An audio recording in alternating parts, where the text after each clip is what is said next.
Hello, afternoon, folks. I won't speak for very long because it's Billy, really, who you want to listen to. But I'm here with my colleague Lisa at Billy's site in Darlington.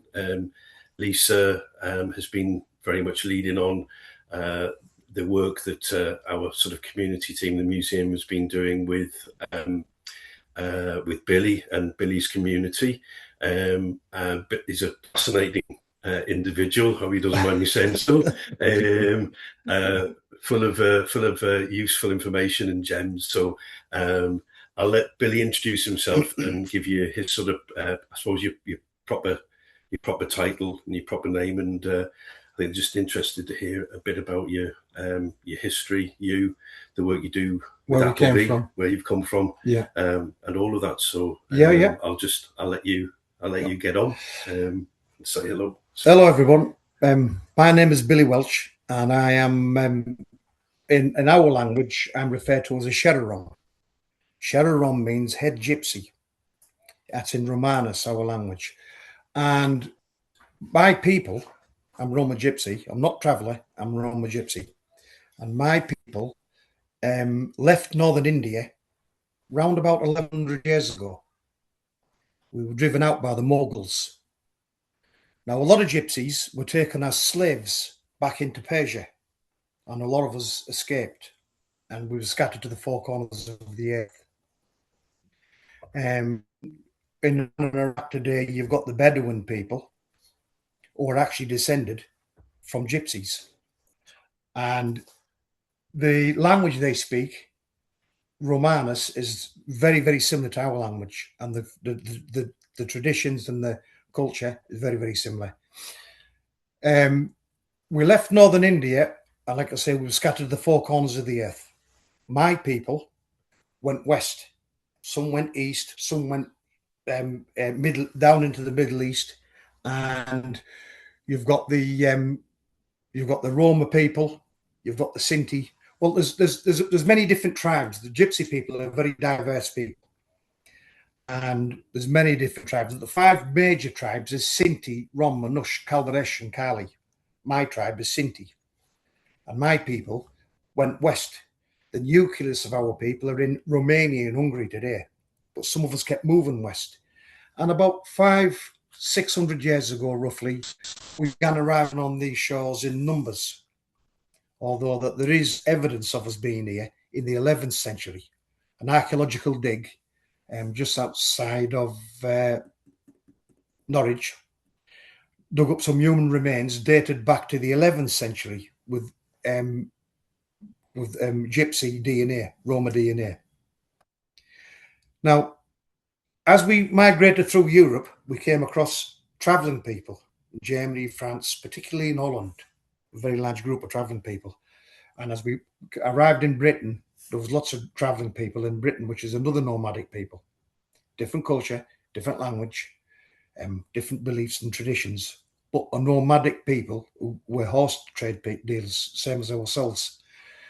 And when we got into it, we're not sure if it was Western Europe or Britain, but I do generally think it's Britain. When we arrived here, people thought we were Egyptians, hence Gypsy for short. They used to call them the people from Little Egypt or the Egyptians, and that's how Gypsy came about. Now, there's a lot of Gypsy people around the world that don't like the word Gypsy. They say it's a white man's word, and they shouldn't use it. They like to be referred to as the tribal name, or just Roma, or Sinti. In the predominant tribe in this country would be Sinti, and the predominant tribe in Germany was the Sinti. The predominant tribes with a few of the others. Predominant tribes in France would be the Mush and the Rom. Up in the Scandinavian countries, it's the Manush, and the Eastern European countries today, it's the Calvaresh. But there's a few of the other tribes amongst them. On the continent, the tribes don't mix; they all stay separate. A bit like the Native Americans on the plains of America. The Cheyenne and your Comanche, they all stayed separate from each other. They were literally, years ago, they would fight amongst themselves. And that was the same for the Gypsy people in Europe. But when we arrived in this country, all the tribes just went together, and we've been lucky and fortunate to last 500-600 years to have lived on a fairly tolerant country, which is an island, which kept the Nazis away from us and kept the communists and the different dictators in Spain and all, and we kept us separate from them. We were very, very fortunate to be on this British island. And the language we speak, Romanus, is based on an ancient Indian Sanskrit, what we brought with us from India. Our language is very, very similar to people from India, especially people from the Punjab. And when we count, for instance, and when we lots of words is exactly the same. But we weren't from India originally. But that's a long story. That's a long story for another time. But we have got Greek words in our language, and I can go on all day about that. But like we count, for instance, yek, dewey, trim, star, pan, choice, the octo in the Indish, count to 10, Esther and octo is Greek. Esther for 7, octo for 8, octopus, and we've, despite the persecution, what we've experienced through Europe over the decades and over the generations, and despite we've had a fair bit of positive persecution in this country too. Not as lucky compared to the rest of Europe, but we've had a lot of people who've tried to take us away from our culture and our beliefs and our traditions. But with the help of God, we've hung on to them. We've hung on to the language, we've hung on to the beliefs, we've hung on to our culture. People tend to think we're society's rejects, but we're not. We haven't been chucked off some housing estate for not being antisocial or not paying our rent. We're an ancient people that goes back thousands of years with an ancient language, ancient culture, ancient traditions and beliefs. And we've hung on to that, regardless of the different governments over the generations and centuries, trying to basically erase who we are, erase our culture, ethnically cleanse us. We've managed to hang on to it. And like I said, the language we speak, if we speak to somebody from the Punjab, the language is very, very similar. And we have a few Greek words mixed amongst it as well. But if any of you would like to ask me a question, please fire away. Do you mind if I just start, because we talk about language.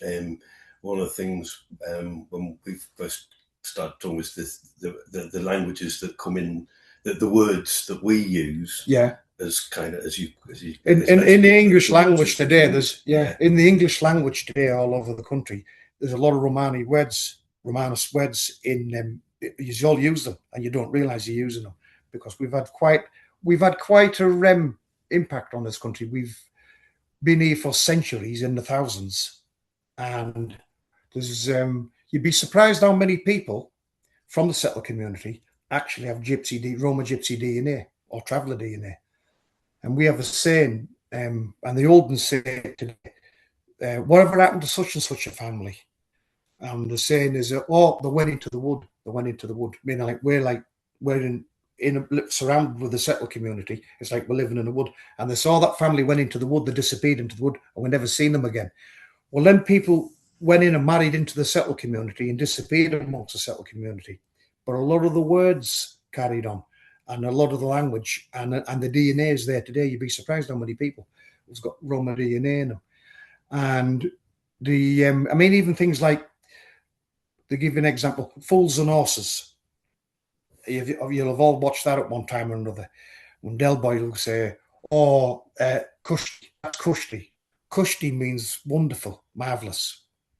He said to Raquel said to him, well, I think we should have another baby, Del Boy. And he said, Raquel, we can't afford another chavi. Well, a chavi means child in our language. Mush means man. Even in the song, when it's starting, some Trevor Francis tracksuits from a mush in Shepherd's Bush. That means in English, Trevor Francis tracksuits from a man in Shepherd's Bush. Mush means man. But there's lots of words, especially up here in this northeast, in the Geordies, use there's a lot of, it's pronounced differently, but it's the same word, because there's a lot of Roma Gypsies in and around Newcastle many years ago, and the language had influenced them. Do you know what I mean? But you'd be surprised how many words in the British language is actually Romani words. We are British, and we're extremely proud of that. We're all staunch royalists. We love the old king, and we adored his mother, absolutely adored her. And we think he's done a brilliant job lately, the king. But we are a very, very loyal people. And in both World Wars, on that wall in the office where we couldn't get a signal, but on the wall is a picture of my grandfather with crutches, and he's lost his leg on the Battle of the Somme from the hip. And underneath him is his cousin Jack Cunningham, who won the VC on the Battle of the Somme. When we aren't military people by nature, it's not in our DNA. But when the country needs us, we're there. And when we do go to war, they fight like lions, side by side. Our grandfathers in the Second World War and our great-grandfathers in the First World War, side by side and shoulder to shoulder with the rest of the British people. Together, they all fought like lions. And they got a lot of medals, they got a lot of praise from the government and from the King, King George V, who presented my Uncle Jack with a VC in Hyde Park. And one thing that makes us very, very proud about that is when the King presented him with it, somebody had told the King that he was Roma Gypsy, and the King took him to a side. And he said, "Tell me, Cunningham, that you come from the Roma Gypsy people." And he said, "I do, Your Majesty."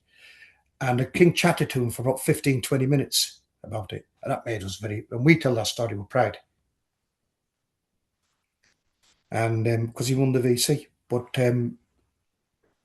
his VC is in the Military Museum in York now. His family donated it to the museum for everybody to see.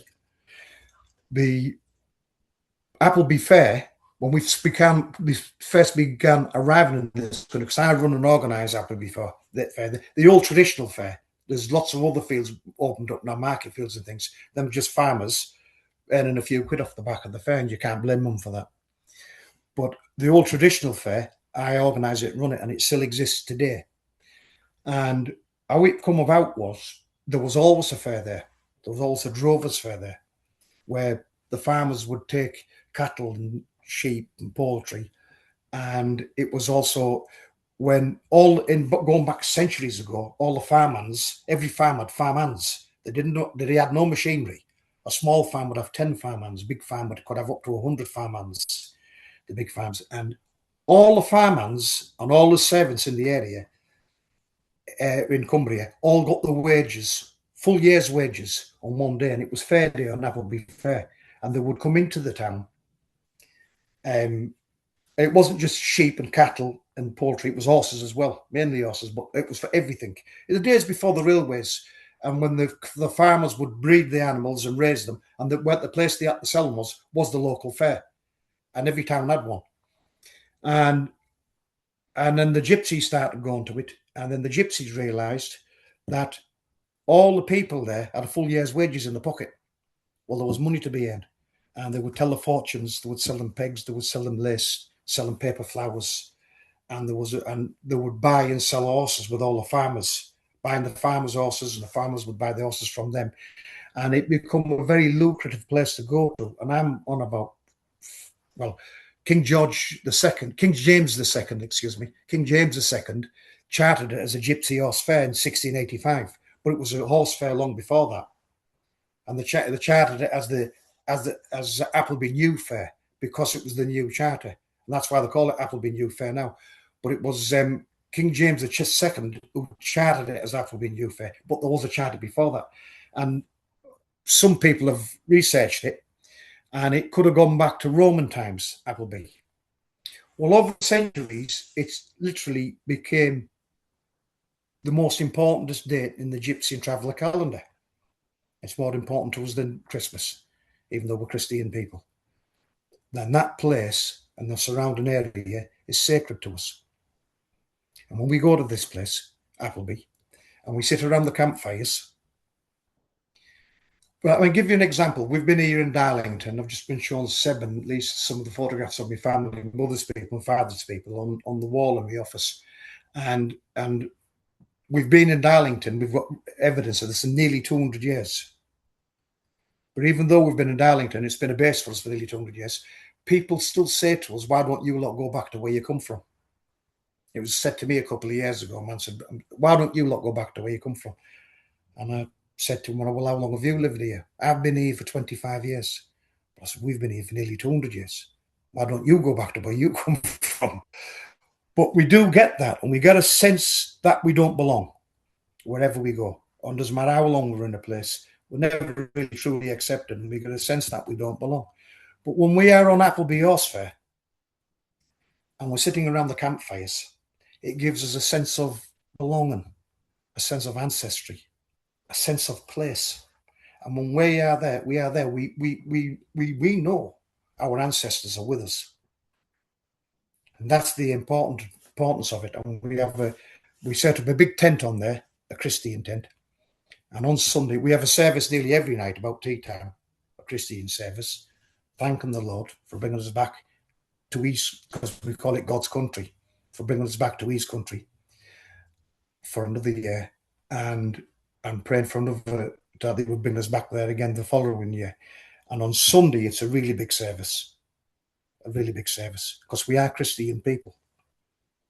Some of them's Catholic, some of them's Church of England, some of them's evangelical, some of them's Methodist. But we don't differentiate between none of the churches. I'm Church of England. I'm glad to go to a Catholic church, or I'll go to a Methodist church, or go to an evangelical church, because Christianity is Christianity to us. There's not a lot of difference in it. It's all basically the same thing. But we have a very strong faith as a people. And part of that faith is cleanliness. Now, you've heard the saying, dirty, stinking gypsies.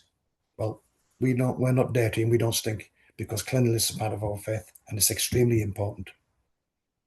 Extremely important. And if someone's not clean with themselves and not tidy with themselves, that is a sin. That is a sin. And you can come onto my caravan site, you can pick a stick up, and all the cars and all the caravans are washed and polished. The children are immaculate. The place is immaculate.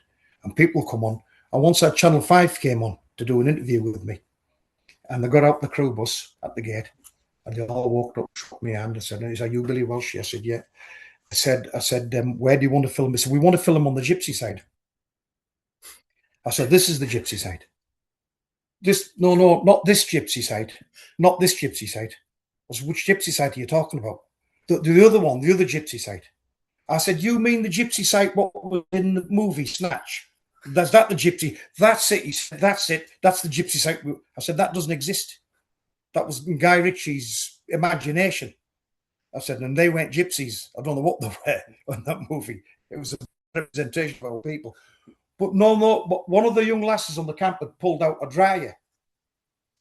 She said, "Uncle Billy, my dryer's broke. You know, wash your wash machine and your dryer." I said, "Well, just leave it there at the end of your bay."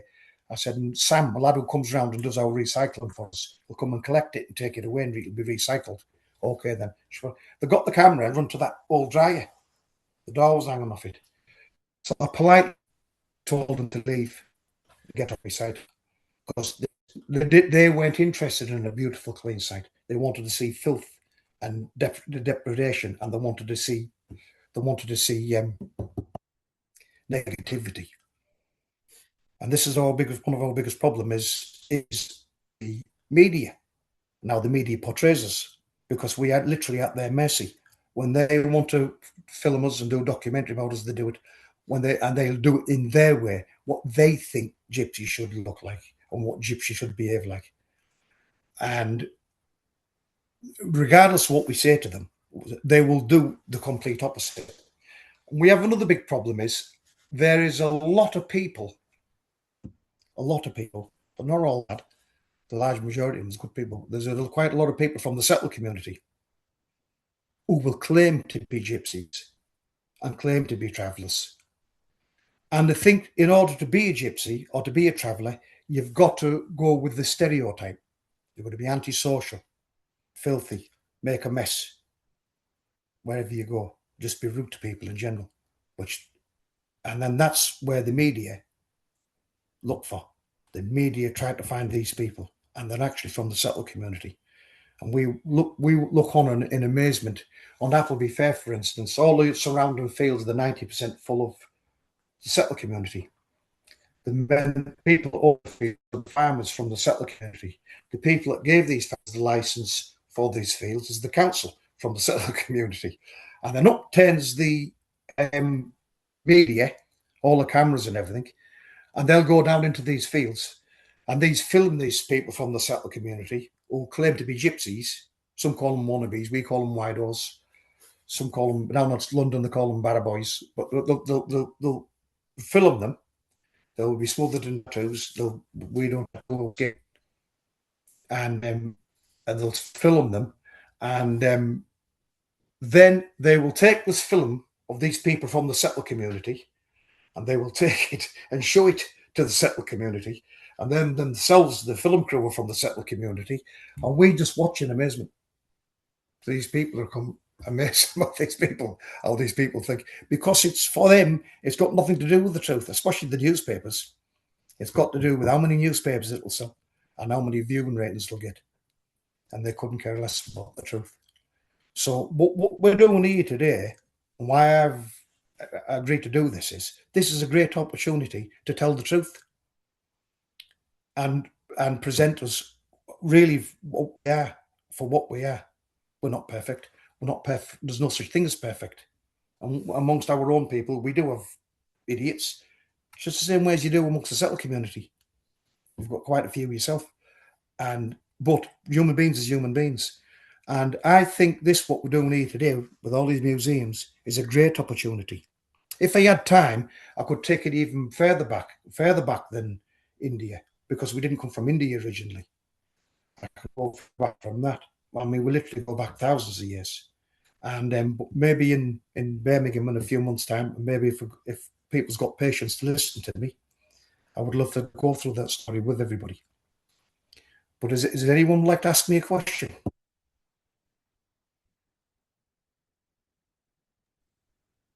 Grace Walsh would like to ask. Grace, go ahead. Hi there, Billy. I've seen you a few times on telly and things. I'm always really interested in my family. I come from the Lovels, but I'm a settled person, and it's kind Lovels, Roma Gypsies. The Lovels, yeah. Down in sorry, the Lovels. They're Roma Gypsy. Yeah, they are. Yeah, they're Lovels.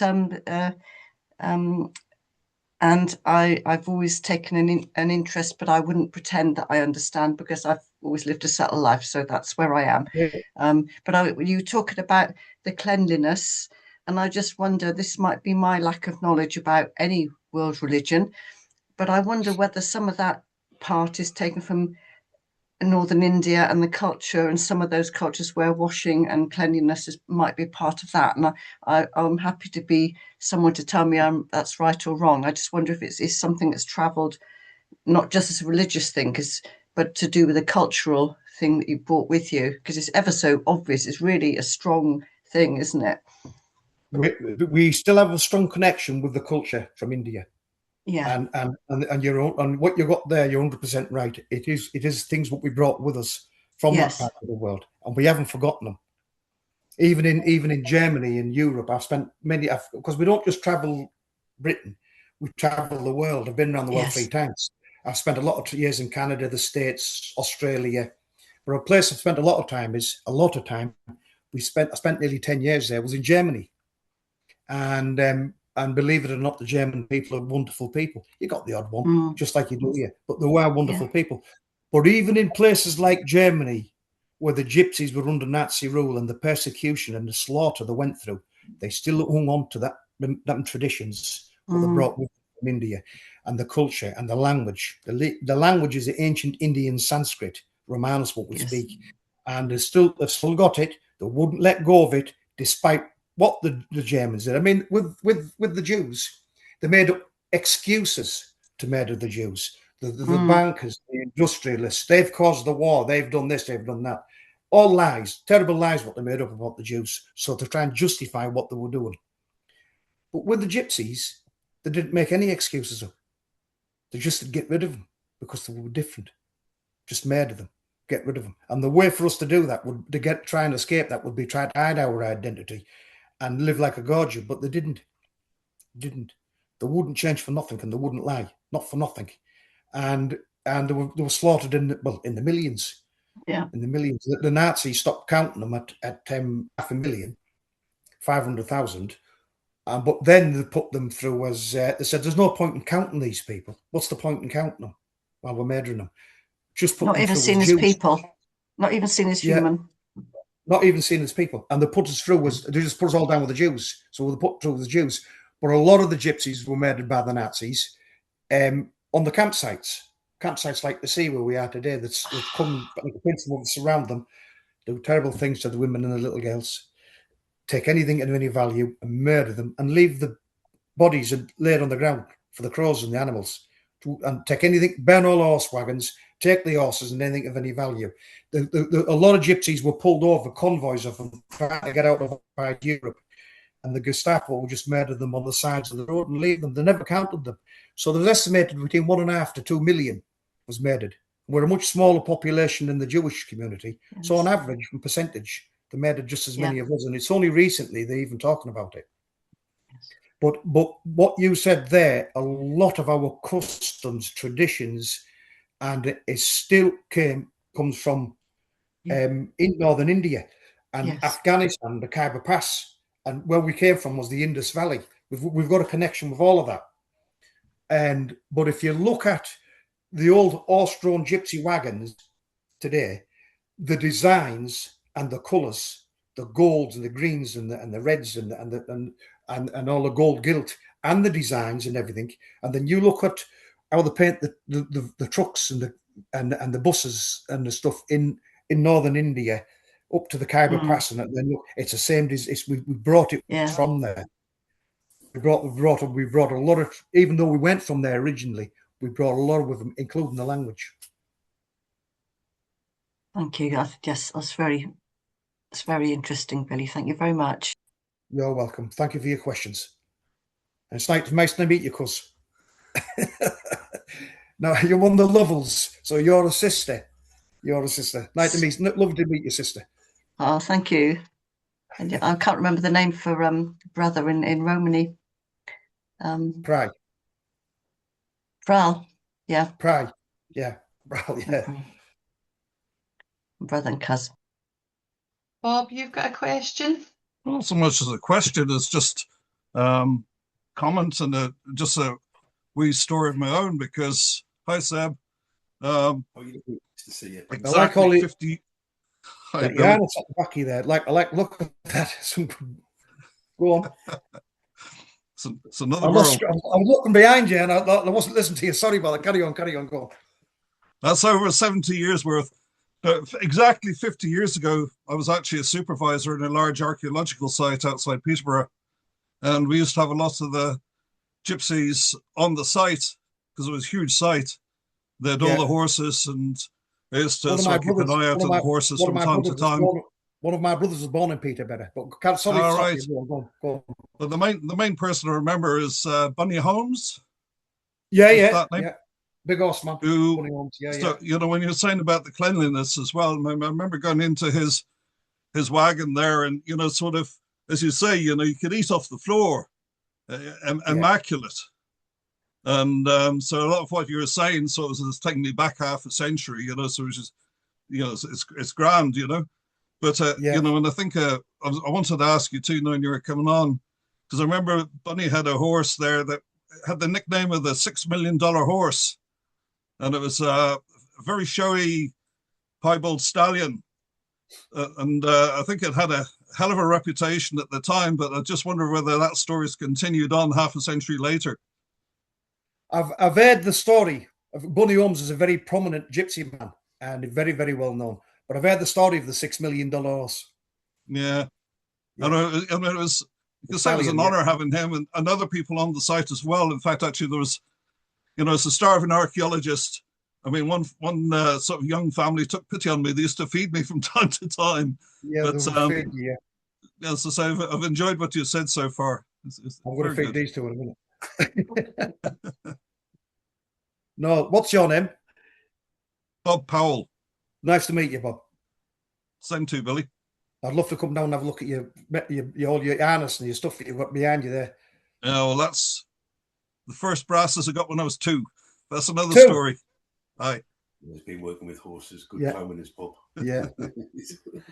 Well, you were in good company when you're in Bunny Holmes's company. He's a legend, that old guy. Oh, and I mean, I know that. Great horseman. And there's, I can't remember. I mean, I know there were the Gaskins in the area as well. Yeah, Gaskins people. Yeah. Was it Bella Gaskin? Yeah, oh, there's a lot of Gaskins. A lot of Yeah. Gaskins. Like the Welches, Anyway. there's thousands of them. As I say, happy days. Yeah, happy days. Nice to meet you anyways. Same too. Anybody else want to make a comment, ask a question? John? Hello, Billy. It's good to hear you talking. Thank I'm you. John. I'm John Wilson. I work down in Thamesmead with the Gypsy Traveller community I have a down there. cousin called John Wilson. Go on. There's a lot of us about. There's, Yeah, yeah. it's a good name. You can obviously see my background there. Part of my role is working with the local community and putting fences up in parks to graze their horses. And it's amazing the where I work, it's reclaimed marshland, basically on the Erith marshes down by the Thames. But the horses are loved by everybody, the people that walk through our parks and things, and they are very resilient animals. They don't have to be pampered and looked after. They'll stand out in all weathers. We build shelters for them and things like that, but they tend to go under trees rather than the shelters. So I've never been to Appleby. One day I've been working with the Gypsy and Traveller community now.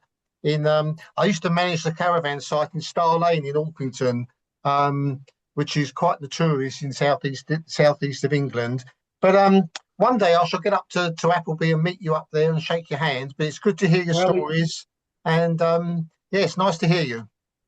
So I'd love to meet you, John. But Appleby's on 4th of June. That's 3 right. weeks Yeah. away. Yeah. Can't make it this year. I'll be up there. Come up and have a cup of tea. I'll give you a guided tour. All right, lovely. Good. Looking forward to it. Lovely to meet you. Anybody else get anything to add? I mean, I'm sure we could listen to Billy all day. Well, another thing we've got, if you've come to Appleby, we tend to keep hold of all the old stuff what our grandparents, great-grandparents and great-great-great-grandparents, and pots and pans and kettles and stuff like that. Not anything of any great value, but sentimentally to us, and they get passed down through the generations. And if you come with us to Smallways, you see, Appleby isn't just about the fair. It's about the journey there and the journey back as well. And it goes back to the times when we used to herd the horses there. There was no horse boxes. To give you an example, years ago, all the families in the town here would put the horses together in one big herd, and the young men riding bareback would herd the horses out the town, and all the mothers and fathers and grannies and granddads and the children would follow behind with the horse-drawn wagons. And for us, the first stop was Smallways, which is still there to this day. That's called the Rockaby Hotel, but the old traditional inn is still there to this day, and we've been there for centuries. And we still go there now, even though it's only 16 miles from Darlington. We still go there now out of tradition, because we've got our ancestors has gone there, and we have a few days there. Then we go from there to the fair. But it used to be first stop there 2 or 3 days, because there was a river there. It was wide open. The horses could graze and water there, and then set off another 10 mile, 15 mile, and then 10, 15 mile. It would take a few days to get to Appleby, even though it's only 45 miles from here. So that when the animals got there, they were fit and healthy. But it wasn't just us that did that as gypsy people. They came from north of Scotland down to Appleby. They come down up from Devon and Cornwall, Somerset. And to this day, they still go now to the traditional camping grounds where they went with the horses. Like somebody would set off from Somerset, to give you an example. Be one family with a horse-drawn wagon, heading for Appleby. They set off weeks before. They'd get 10, 20 mile up the road, 10, 15 mile, pull in the night, and they'd probably meet up with another family, another one. So there'd be 2 of them. They probably hadn't seen them since the year before. And then they'd carry on, maybe make another 10, 15 miles, possibly 20, and they'd get there and they'd meet up with another family.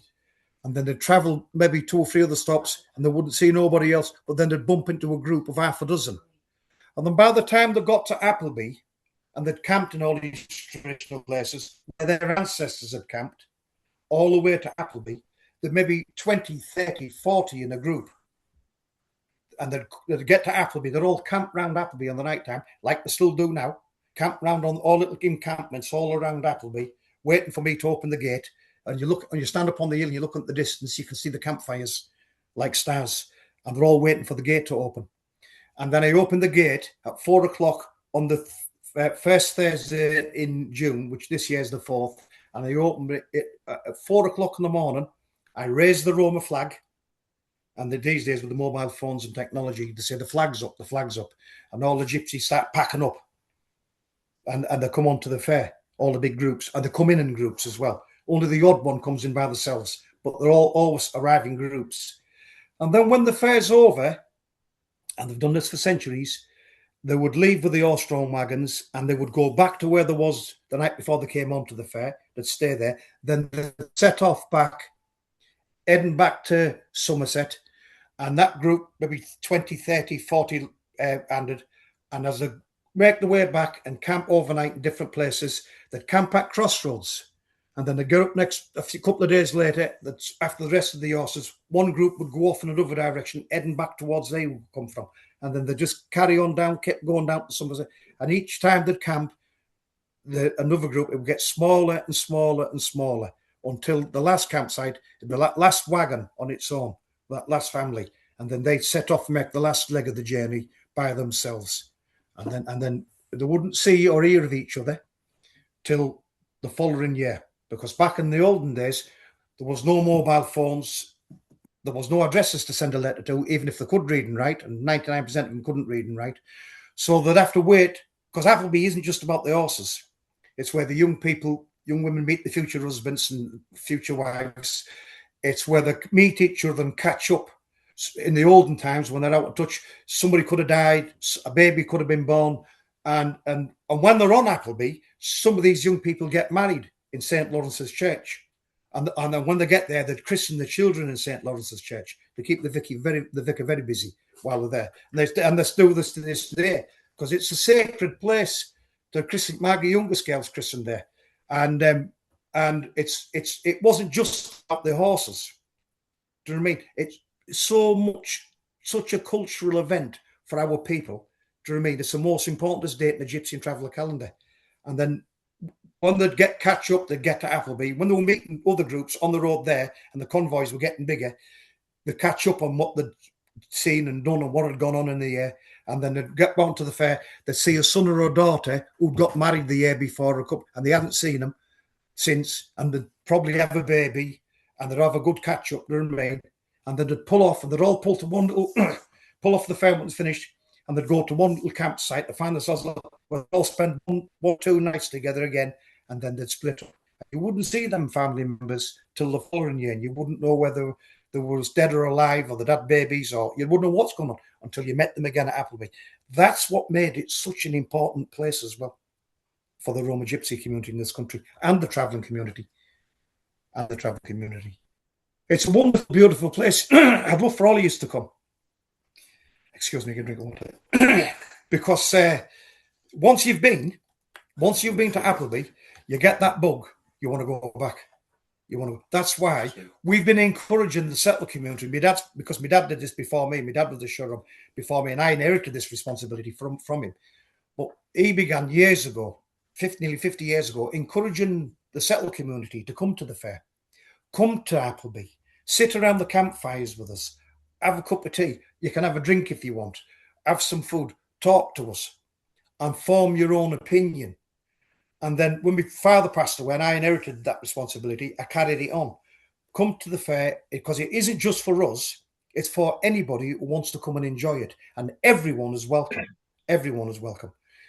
But when they come, the settler community, they come once for a visit, for a day, they maybe come twice, and then they come with a tent, then they come with a caravan. Now, a lot of them, I mean, hundreds of them, are coming with horse-drawn wagons. They've got their own horse-drawn wagons, and they're coming. We're victims of our own success. We are the minority.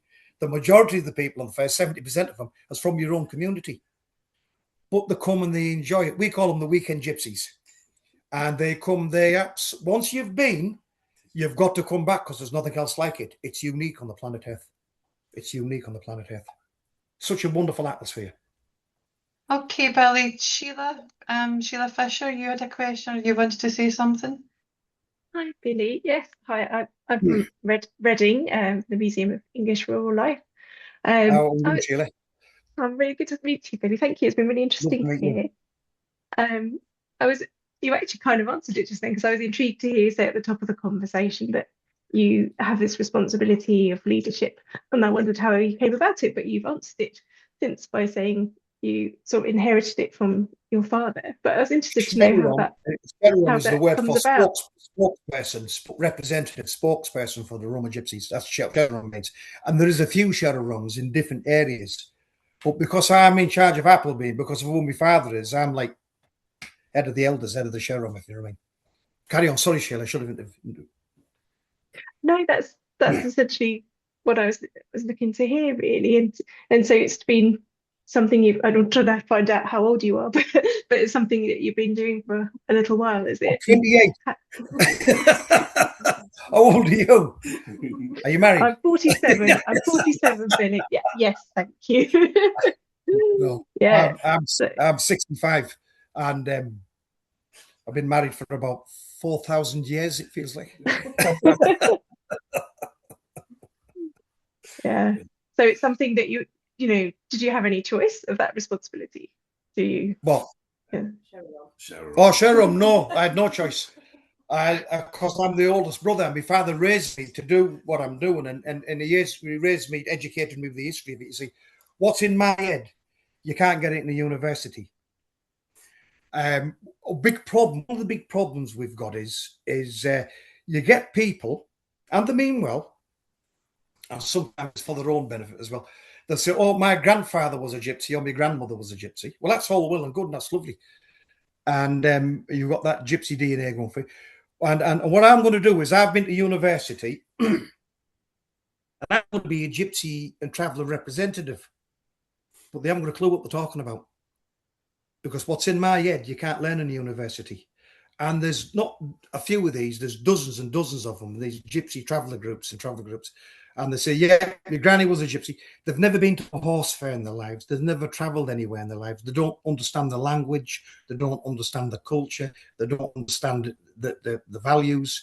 They've got the education, what the Gorger's got, and their opinion of, like, the Gorger is a non-gypsy. The Gorger is, somebody from the Punjab would say Gorjat, means white person, non-gypsy. Do you know what I mean? But they've got the think like a Gorger, even though the grandmother, the grandfather, or the great-grandmother was a gypsy or a traveller, but they've lost them ways. And then they put themselves in, they go to the local councils, and the councils don't know the difference. They say, oh, we've got a gypsy here. They'll be a gypsy and traveller representative. And there's loads of them up and down the country. And the gypsy people and Roma people, Roma gypsy people, and the travelling people, we don't recognise them. Yet they're in place and they get paid by the government to do these things and represent us. And we say, well, we don't know who these people are, and they've never had no experience of our people. They've never lived their life. They don't know what prejudice is and racism. They've never lived it. To remain, they don't understand. When you talk to them, the second they open their mouths, and their attitude is, oh, listen, let me explain something to you. Leave it to me, I'll sort it out, because I went to university. Do you know what I mean? You never went to school, and you're not a very good reading and writing. We maybe didn't go to school, and we might not be very, very good at things that don't concern us, astronomy or things like that. But we do understand our people, and we do understand our culture and our way of life. We understand our faith, the way we recognise Christianity. We do understand our needs, what we need, and what needs to change in this world. We understand the problems. We understand what it's like to experience prejudice and racism. These people can't even begin to understand this, but yet the government and certain councils put these people into positions to represent us, and they get it so wrong. And it creates. They don't solve problems; they create more problems. They give them MBEs, and they give them universities will give them degrees, what they call it, honourable doctrine and things like that there. And these, because the people in the university speak their language, because they went to university. And they aren't gypsies and they aren't travellers. They're basically settled community. And the people in the university speak their language. So they understand them better than talking to me or any other Roma Gypsy man or woman. And this is the problem we've got. A misunderstanding with the councils, misunderstanding with the government. And they think, oh, this lady's granny was a gypsy. Without any qualifications, put her as a spokesperson. And it causes us problems. It doesn't solve them, it causes them. John, you've got your hand up. Yeah, sorry, Billy, I do an awful lot of cultural awareness training. I'm not from the community, but I try to promote culture and heritage and things. And one of the questions that constantly comes up is the gypsy funerals and the making of flower wreaths and presenting pictures in flowers of the local pub or a pint of Guinness and stuff like this. How far back does that sort of tradition go? I mean, I've seen some brilliant stuff. When I do talks to people and I want to take photographs, I can show them pictures of wagons and things. I'm very aware, again, when I go around to museums and things, we don't see pictures or bits of flower art. It's an art in itself, and it's part of the cultural thing, but there's not enough of this sort of thing on show and stuff like that. Is there any reason why museums or myself couldn't get hold of something that take out and about, or is it a cultural thing that I shouldn't be showing photographs and things like that? Well, funerals is a very personal thing, same as even for and depends on how emotionally upset people is. I mean, sometimes they'll invite the media in, and sometimes the media's let them down. Do you know what I mean? On quite a few occasions, on the rare occasion when they've let the media in, the media's let them down. And but it is a very private thing, but it's all to do with the character of the person. Yeah. I mean, my aunt Vera's just died, just a few months back. My Aunt Vera, she just died a few months back, but she used to have pegs. She could make pegs, so they made wreaths like a peg. She was only on the campsite here. She was my dad's first cousin, but she was more like his sister. And she was very, very close to us, very upset. When I lost her just 6 months ago, it upset me and my wife terrible. But like we'd lost our parents again, do you know what I mean? But the wreaths consisted of, she was the camp matriarch, she was the camp doctor, she was the camp advisor. She was there for everybody and looking after the young ones. And if you ate yourself, she would be the first one there with the children. But a first aid kit literally consisted of a jar of Vaseline. Very old-fashioned. Your head could be chopped off. You should rub Vaseline on it, because she said that'll be all right when you got that on it. Do you know what I mean? So there was a big wreaths of jars of Vaseline, because it was what she was as a character and the things she did in the past. Some men who kept lots of horses. You'll see wreaths of horses and horse-drawn wagons. Some men, bare-knuckle fighters.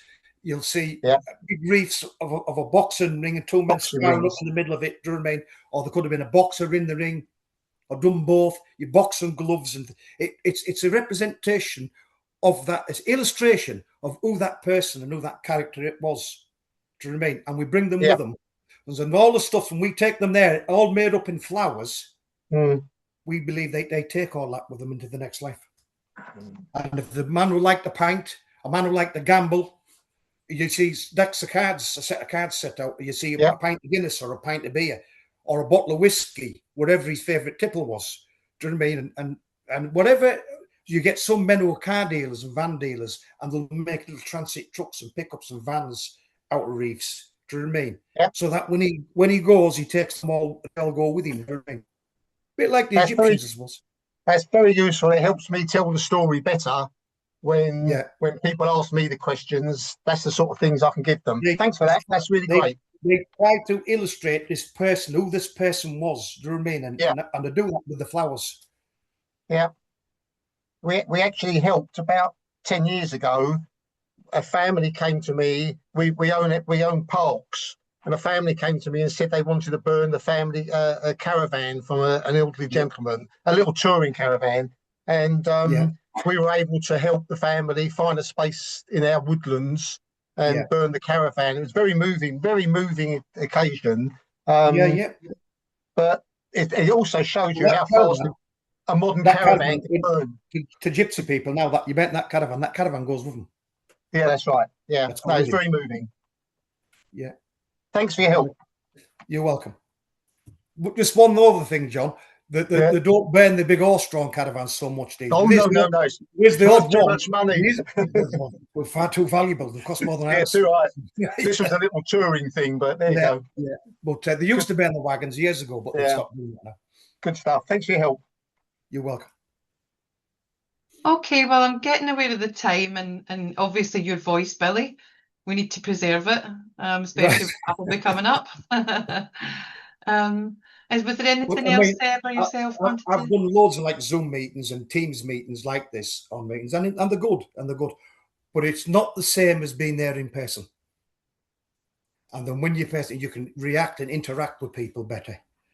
Do you know what I mean? And when I'm talking to a crowd individually, I'm talking to each person individually, and they can ask questions, and it's I think it's much more informative, and you learn more from actually being there in person. As you're absolutely correct, this is a pale substitute, but at the same time, we've got people as far north as Kingussie and far south as Mel, That's right. up from all over, so it right. brings us all. Yeah, you've covered a lot of area. Just in an hour, we can cover thousands of square miles. Yeah. But we're very grateful for you coming and for organising. No, thank you for asking me. Thank you for the invite. I've really enjoyed talking to you.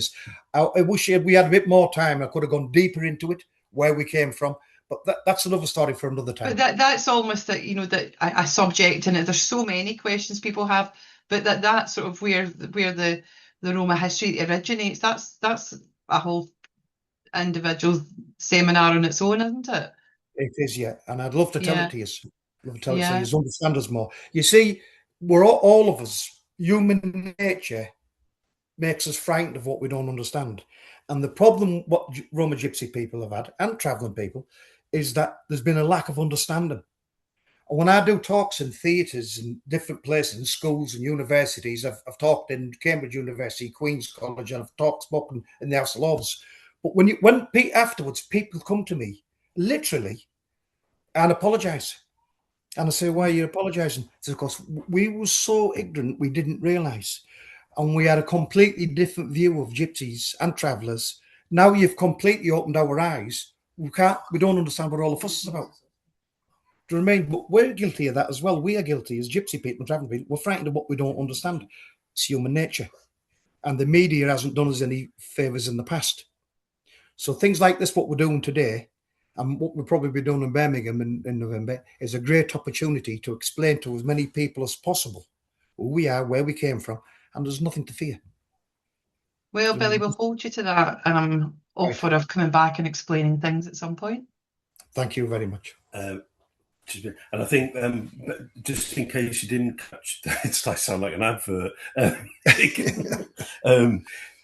Billy and my colleague Lisa will be in Birmingham with a bit of luck. Yeah, all being well, God willing, at the MA conference. So if you're there and you have any questions at the time, Billy and Lisa, who's I'm trying to get in front of the camera, am I meant to be there? Oh, apparently I'm meant to be there. But if any individual museums in different parts of the country, and it doesn't matter where it is, and they'd like me to come and talk at them, it'd be honour and a privilege. I'd love to. Well, thank you again very much, and thanks to the committee, particularly Madeline, Hannah, and David for coming in to do the organising and support here.